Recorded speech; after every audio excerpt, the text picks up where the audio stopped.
McFerrin, the Assistive Technology Specialist here on my own in Nevada, Missouri. I'm in the shower today because I wanted to talk about safety awareness. We have Patient Safety Awareness Week coming up in March. Some of the tools that help keep you safe in the bathroom, which is where over 70% of falls happen, would be a handheld shower head that's adjustable.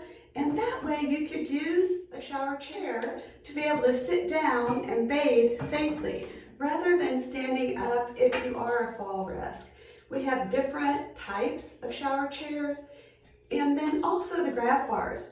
You can have different types of grab bars. There's a 24-inch grab bar that you can place vertically and a 36-inch grab bar to place horizontally.